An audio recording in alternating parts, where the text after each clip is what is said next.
दीपावली यानी कि दीपों का त्योहार, रोशनी का त्योहार। एक ऐसा त्योहार जिस पर हम कुछ इसी तरह हमारे पूरे घर को सजाते हैं, संवारते हैं। हर एक कोने की सफाई की जाती है और घर को सुंदर बनाया जाता है।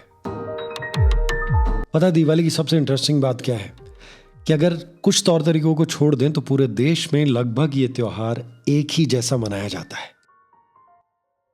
कुछ इसी तरह पापा घर में क्या सामान लगेगा ये पूछ रहे होते हैं और माँ उसकी लिस्ट बनवा रही होती है।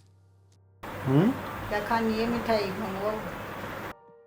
सामान लाया जाता है और शाम को आने वाले लोगों के लिए तैयारी की जाती है। और इन सब तैयारियों के बीच में यदि आपको स्वादिष्ट खाना मिल जाए तो क्या कहना।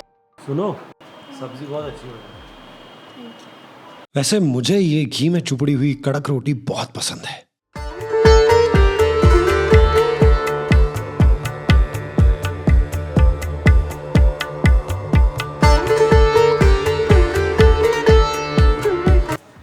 मैं आज फूलों की रंगोली बनाती हूँ। फूलों की रंगोली। एक और खास बात जो इस त्योहार की है वो ये कि ये पूरे परिवार को एक साथ ले आता है।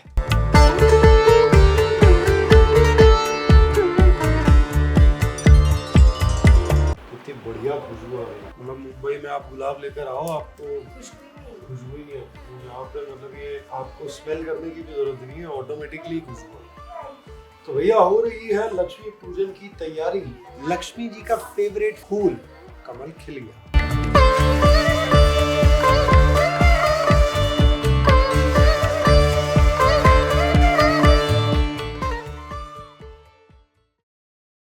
शाम का समय होते होते सबकी मेहनत रंग ला चुकी होती है और घर पूरी तरह से सज चुका होता है। लोगों के आने की तैयारी भी हो चुकी होती है और साथ ही उनके स्वागत की भी।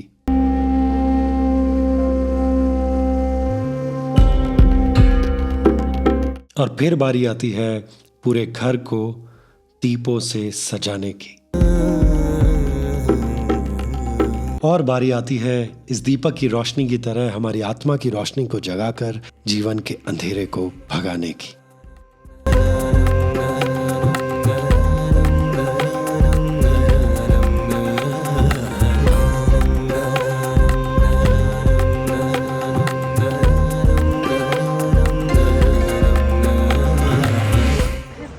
Happy Diwali, happy Diwali. कहाँ जा रहे हैं हम?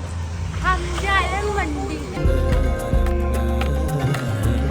और फिर बारी आती है सालों से चले आ रहे रिचुअल्स की। भगवान के सामने दिया अर्पण किया जाता है और उनसे कहा जाता है कि प्रभु आपकी कृपा बनाए रखें, हमारी पूजा को सफल करें। क्यों करते हैं ये सब हम?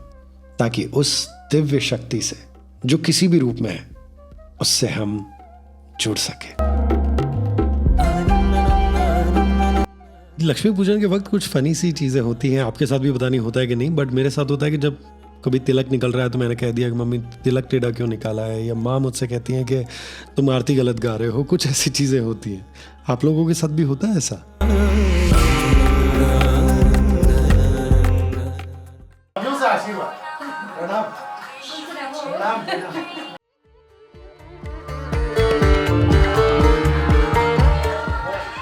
But I think despite of those cute fights, Lakshmi ji को अच्छा लगता है कि सारा परिवार मिलकर उनकी पूजा कर रहा है एंड देन उनसे आशीर्वाद ले रहा है। So that's the best part.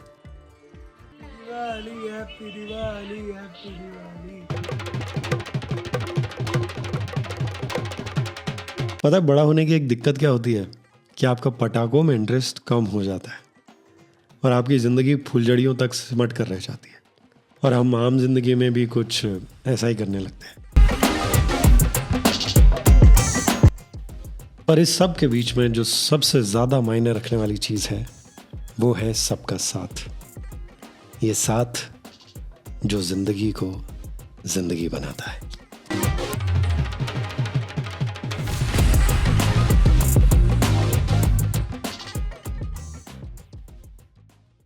Hello everyone, तो मैं पहुंच गया हूं अपने मामा जी के यहाँ। यहाँ का गोवर्धन का जो है भैंस भी देखो मुझे कैसे देख रही है। मैं पहुंच गया हूं अपने मामा जी के यहाँ, जहां पर बन रहा है चूरमा दाल बाटी, क्योंकि आज है गोवर्धन और गोवर्धन की पूजा के दिन ये एक रिचुअल है जहां पर बनाई जाती है चूरमा दाल बाटी। और कैसे, ये देखिए, ये है हमारा बिट्टू। बिट्टू बना रहा है क्या क्या बना रहा है बिट्टू? बाजरे का चूरमा। गोवर्धन पे दाल बाटी चूरमा क्यों बनाते? लेकिन राजस्थान की प्रसिद्ध रसोई है दाल बाटी चूरमा। हम भारत के सूरमा। ये हमारी भाभी जी हैं। ये हमारी भाभी जी हैं जो गांव का सारा काम संभालती है यहाँ पर। मैंने आज तक इतनी मेहनती महिला नहीं देखी, ये इतनी मेहनत करती है भाई साहब। मार को ना चौकी रापा गर्मियों की छुट्टियां मोस्टली यही निकलती थी और उस वक्त में हम लोगों ने जिस तरह से यहाँ समय गुजारा, अब तो काफ़ी कुछ बदल गया है। तब तो बहुत सारी हरियाली हुआ करती थी यहाँ, अब तो मकान ही मकान बन गए चारों तरफ। सो आई थिंक वो एक नॉस्टैल्जिया आ जाता है, पुरानी यादें ताज़ा हो जाती। आप भी अपने मामा जी के घर जाते होंगे, उन्हें मिस करते होंगे अगर अपना बचपन वहाँ गुजारा है, और अगर अभी बचपन में है और जाते हैं तो मुझे लगता है कि बहुत मज़ा आता हो। क्या आपको नाना जी के घर, मामा जी के घर ज़्यादा मज़ा आता है, स्पेशली गर्मियों की छुट्टियों में? हेलो शगुन। हाँ भाई कुणाल, तुम हमारे सामने इतने से हुआ करते थे, आज इतने बड़े हो गए। इनका एक बेटा डॉक्टर है वैसे। ये है जगरा का चूरमा रेडी। तो भैया इस चूरमे के बारे में बता दूं, ये इतना घी में एकदम कमाल तरीके से और ऐसे स्वाद वाला बनता है ना, बस इसीलिए आता हूँ मैं गोवर्धन पे, कि अच्छा सा दाल बाटी चूरमा खा सकूं। ये बना है आज हमारे मामा जी के यहाँ गोवर्धन। ये हमारे यहाँ पर सबसे सीनियर नाना जी, हमारे हरि नाना जी, और ये हमारी नई पीढ़ी, हमारे सिद्धू नाना जी। ये यहाँ का सबसे पुराना मंदिर है।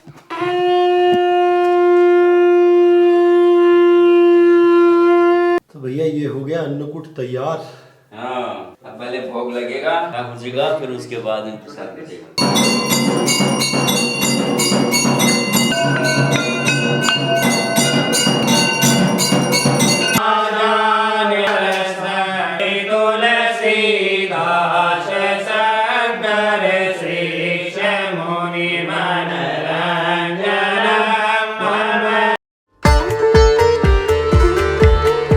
अब जाके प्रसाद हुआ है पूरा।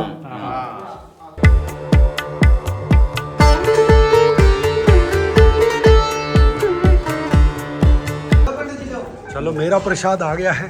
ये है अन्नकूट का प्रसाद जो कि अभी मुझे मिला है। और पीछे आप देख सकते हो कि कितनी भीड़ लगी है प्रसाद लेने के लिए, पूरा गांव उमड़ आया है। ये वाली चीज़ बड़ी स्पेशल होती है। गांव में ज़्यादा स्पेशल इसलिए होती है क्योंकि सब लोग एक दूसरे को जानते हैं, सब मिलजुल के मिल बांट के सब करते हैं।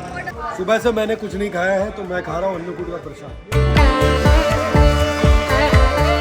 अरे वाह भैया, ये था 100 साल पुराने मंदिर का प्रसाद, और वो भी हमारे मामा जी के यहाँ का सीताराम जी का मंदिर। ने बहुत भजन संध्याएं की हमारे नाना जी के साथ, और वो भी बचपन में। अच्छा लगा आज यहाँ आके। मुझे लगता है साल में एक बार ऐसा समय मिलता है जब आप ऐसा करते हो। जो भी चल रहा है उसमें बड़ा मजा आ रहा है मुझे, बिकॉज द थिंग इज गाँव की चीजें अलग होती है, माहौल अलग होता है बिल्कुल। सब लोग थोड़े से फुर्सत में होते हैं तो थोड़ा बातचीत और तौर तरीका बिल्कुल अलग होता है। I like that. यहीं पले बड़े हैं तो पसंद आएगा ही।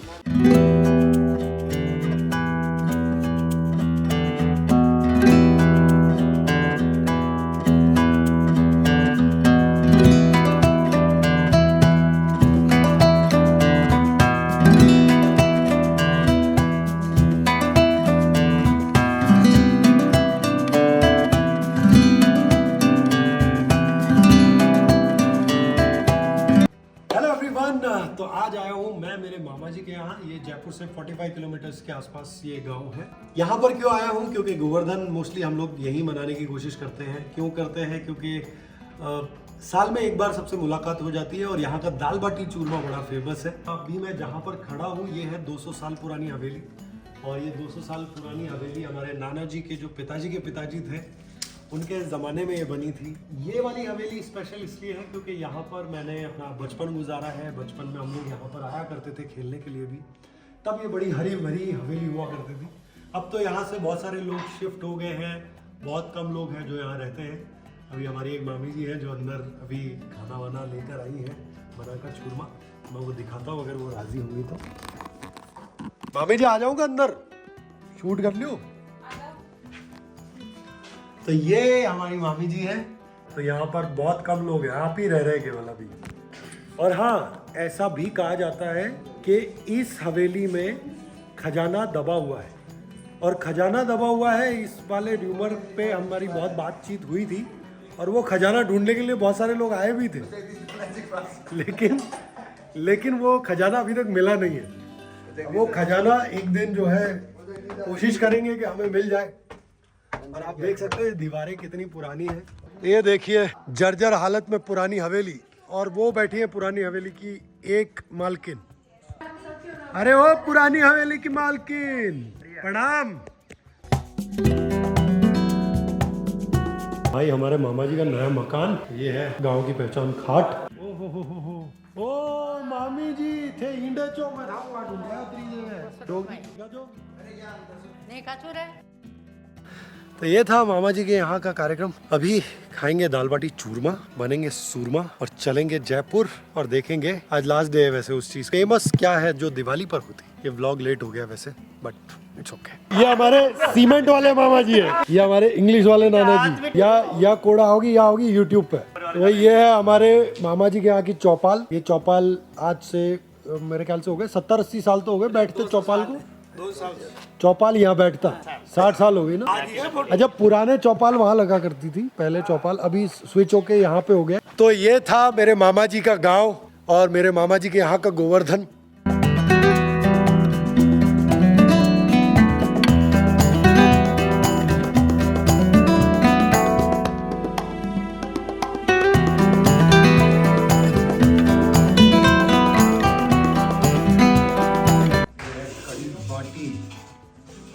और ये क्या है? तिरपोले। ये गेहूं का चूरमा,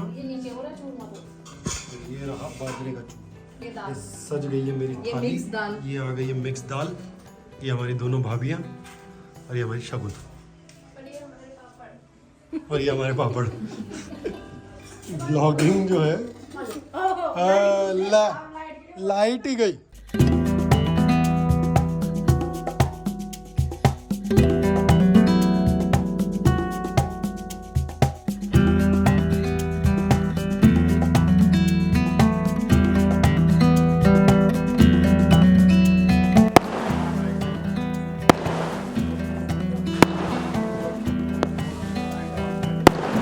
हेलो एवरीवन, सो फाइनली आपने व्लॉग देख लिया है। मैं अभी जस्ट मुंबई वापस लौटा हूँ। आज हो गई है 1 फ़रवरी और मेरी हैंड की रिकवरी जो है वो बहुत अच्छी चल रही है। ऑलमोस्ट हील होने पर है। आई थिंक 8 से 10 दिन में ये खुल जाएगा and I will be free from this. Thank you so much for lots of wishes. बहुत सारे लोगों ने पूछा हाउ इज़ योर हैंड, बहुत सारे लोगों ने अपना प्यार भेजा, so thank you so much.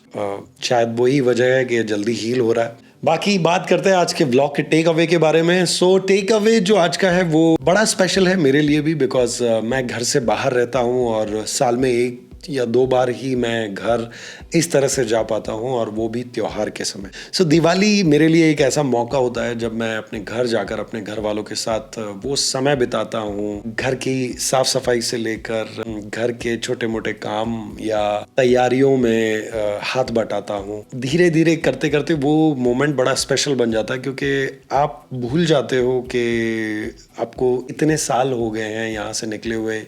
कहीं ना कहीं आप उस पुराने दौर में पहुंच जाते हो जो आपने वहां पर बिताया होता है। सो मुझे लगता है कि जो लोग घर से दूर रहते हैं, घर से बाहर रहते हैं, उन लोगों को एक त्योहार ऐसा चुन लेना चाहिए। हिंदुओं में ये दिवाली है, बाकी सब धर्मों के अपने अपने त्योहार हैं।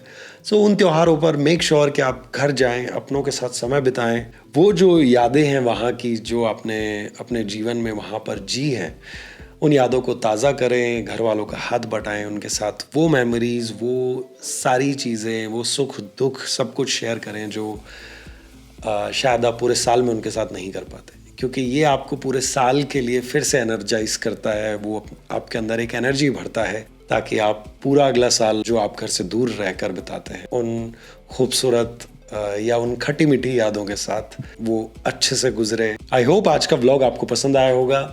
So thank you so much for being here. I love you all. Stay safe, stay blessed, and to be continued. See you soon.